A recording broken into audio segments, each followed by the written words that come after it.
Hello students, आज हम इस वीडियो में एक्सरसाइज 10.2 के क्वेश्चन नंबर 4 और 5 के बारे में डिस्कस करेंगे। क्वेश्चन नंबर 3 तक हम ऑलरेडी डिस्कस कर चुके हैं, जिसकी लिंक आपको डिस्क्रिप्शन में मिल जाएगी।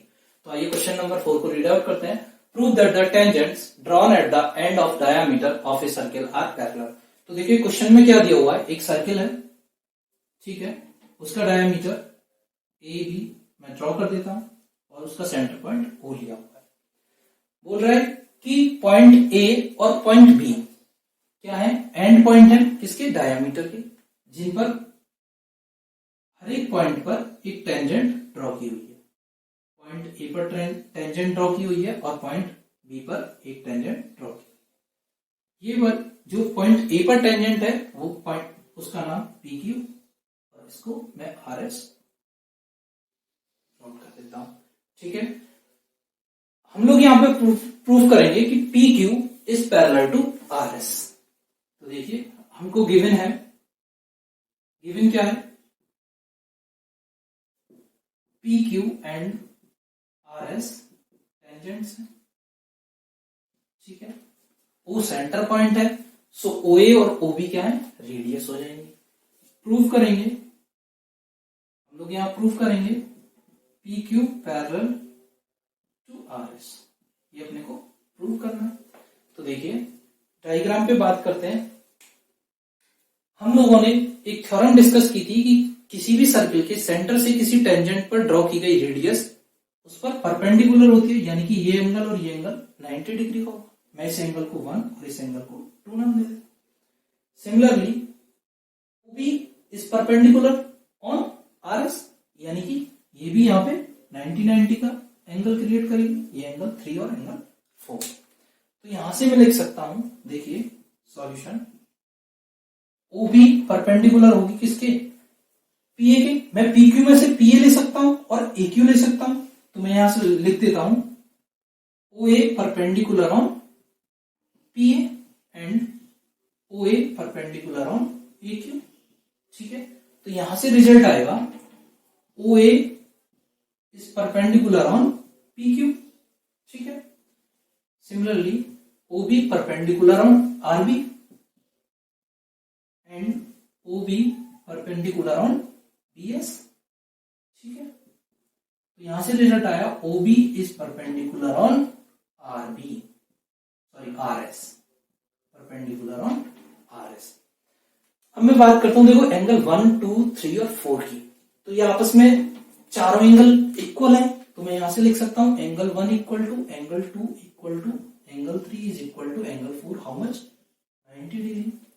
देखिए हम यहां पे कॉन्सेप्ट यूज करते हैं जो अपन लास्ट क्लास में डिस्कस कर चुके थे, मतलब पढ़ा था कि दो लाइन यदि ड्रॉ की गई है और एक ट्रांसवर्स लाइन उनको क्रॉस करे और उनके अल्टरनेट एंगल यदि इक्वल हो, यानी कि ये वाला एंगल और ये वाला एंगल इक्वल हो, तो ये लाइन आपस में पैरेलल होती है, ठीक है।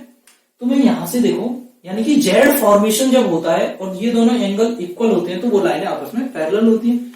तो मैं यहां से यदि एक जेड फॉर्म करूं, पी ए बी और बी एस का, तो देखिए ये वाला एंगल और ये वाला एंगल इक्वल होंगे, तो मैं यहां से लिख सकता हूं angle 1 is equal to angle 4 and angle 2 is equal to angle 3 from alternate angle, ठीक है। अल्टरनेट एंगल लिख सकता हूं मैं यहां से। जैसे ये अल्टरनेट एंगल होंगे तो अपन क्या लिख सकते हैं, P A is parallel to B S, P A is parallel to B S and A Q is parallel to R B. यदि मैं इन दोनों रिजल्ट्स का यूज करूं तो मैं लिख सकता हूं P A plus A Q, यानी कि P Q is parallel to R B plus B S, यानी कि आर एस, यानी कि P Q parallel to R S. यही अपने को प्रूफ करना था। तो आई होप आपको समझ आ गया होगा। देखिए एक बार अपन फिर से रिवाइज कर लेते हैं। क्वेश्चन में दिया हुआ है कि एक सर्किल है, उस पर एक डायमीटर ड्रॉ किया हुआ है जिसको मैंने ए और बी नाम दिया हुआ है। इस डायमीटर के एंड पॉइंट, एक पॉइंट ए और पॉइंट बी पर एक एक टेंजेंट ड्रॉ की हुई है। Tangent P Q A point पर, tangent R S B point पर ड्रॉ की हुई है। प्रूफ करना था P Q is parallel to R S. तो देखिए हम लोग थ्योरम डिस्कस कर चुके थे कि सर्किल के सेंटर पॉइंट से किसी भी टेंजेंट पर यदि मैं रेडियस ड्रॉ करता हूं तो वो परपेंडिकुलर होती है, यानी कि 90 डिग्री का एंगल बनाती है। तो OA परपेंडिकुलर और APA एंड OA परपेंडिकुलर और AQ। तो मैं लिख सकता हूं OA is perpendicular PQ, OA is perpendicular on PQ। यहां से मैं लिख सकता हूं OB is perpendicular on RP and OB is perpendicular on BS। सो मैं लिख सकता हूं OB is perpendicular on RS। अब देखिए ये एंगल, चारों एंगल 90 डिग्री के, तो ये इक्वल हुए, angle 1 equal to angle 2 equal to angle 3, how much 90 degree. और देखिए अल्टरनेट एंगल का मैं कॉन्सेप्ट यदि इसमें यूज करता हूं तो angle 1 equal to angle 4, angle 2 equal to angle 3। तो अल्टरनेट एंगल से क्या होगा, PA is parallel to BS and AQ is parallel to RB। So मैं लिख सकता हूं PQ is parallel to RS। तो आपको ये समझ में आ गया, तो आ गया होगा। अब हम लोग क्वेश्चन नंबर 5 को डिस्कस करते हैं। क्वेश्चन नंबर 5 रीड करते हैं। Prove that the perpendicular at the point of contact to the tangent to a circle passes through the centre. देखिए क्वेश्चन में क्या बोल रहा है, एक आपको सर्किल दिया हुआ है, ठीक है, इसका सेंटर पॉइंट अपन O1 मानेंगे, ठीक है। यहां पे एक टेंजेंट ड्रॉ की हुई है जो P पॉइंट पर सर्किल को टच करती है। AB क्या है, टेंजेंट है। ये बोल रहा है कि सर्किल में किसी भी पॉइंट से उस टेंजेंट पर एक परपेंडिकुलर ड्रॉ किया जाता है। तो मैं यहां से O पॉइंट से परपेंडिकुलर यहां पे मैं ड्रॉ कर देता हूं। ये 90 डिग्री का एंगल बनाएगा, परपेंडिकुलर राइट एंगल ड्रॉ करता है।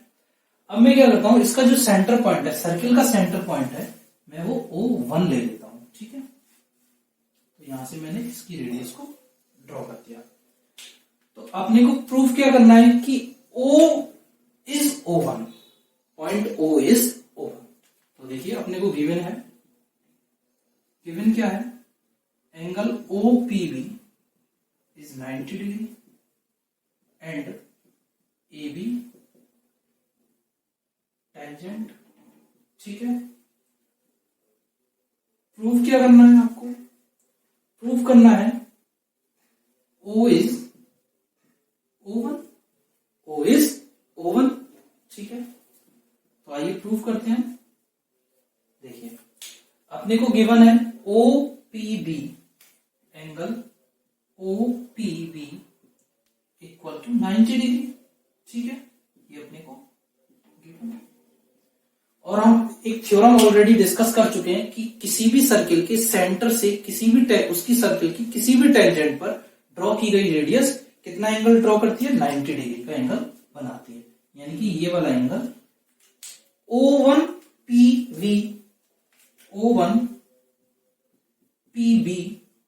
कितना 90 डिग्री का एंगल होगा। ये अपन थ्योरम ऑलरेडी डिस्कस कर चुके हैं, ठीक है। तो ये मेरा इक्वेशन 1, ये इक्वेशन 2। तो मैं इक्वेशन 1 और 2 से क्या मैं ये लिख सकता हूं, angle OPB equal to angle O1PB कितना 90 डिग्री। मैं इसको इक्वेशन 3।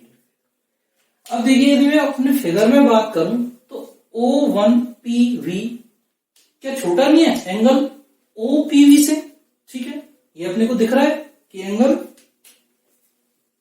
O1PV छोटा होगा एंगल OPP से, ठीक है। तो देखिए जब अपन दो एंगल के बारे में बात करते हैं तो दो एंगल कभी भी आपस में बराबर भी हो और एक दूसरे से छोटा हो, ऐसा पॉसिबल है, ऐसा पॉसिबल नहीं होगा। तो ये छोटा वाला जो angle O1PB is less than angle OPB, ये नॉट पॉसिबल, ठीक है, ऐसा संभव नहीं है। तो मैं लिख सकता हूं from equation 3 angle OPB equal to angle O1PB, that means O is O1, यानी कि जो O पॉइंट है जहां से हम लोग जहां से परपेंडिकुलर ड्रॉ कर रहे हैं इस टेंजेंट AB पर, वही पॉइंट क्या है O1, यानी कि O ही अपनी सर्किल का सेंटर पॉइंट है। तो आई होप आपको समझ में आ गया होगा। मैं आपको एक बार फिर से इसको रिवाइज कर देता हूं।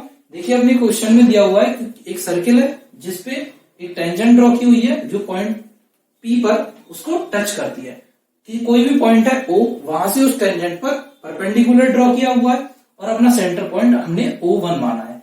अपने को यहाँ पे प्रूव करना है कि O जो पॉइंट लिया हुआ है वही क्या है, उसका सेंटर पॉइंट है, यानी कि O is O1। यही अपने को प्रूव करना है, O is O1। तो देखिए एंगल OPV 90 डिग्री जो अपने को गिवन है।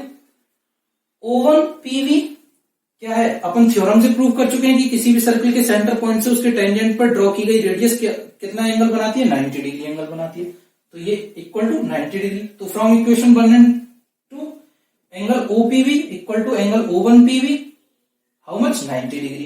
तो अब देखिए मैं इसकी डायग्राम की बात करता हूं तो angle O1PV is less than OPV।